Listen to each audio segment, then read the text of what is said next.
Want your apps to download automatically on all your Apple devices? Here's how to turn on automatic app downloads so you never miss a sync. Like and subscribe for more iOS tips. First, open your Settings app, scroll down and tap on App Store. Under the Automatic Download section, turn on the toggle next to Apps.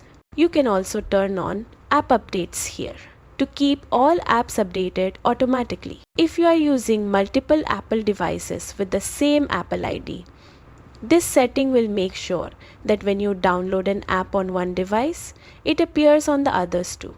Optional. To avoid using mobile data for this, scroll down and turn off automatic downloads under cellular data. That's it. Automatic app downloads are now enabled.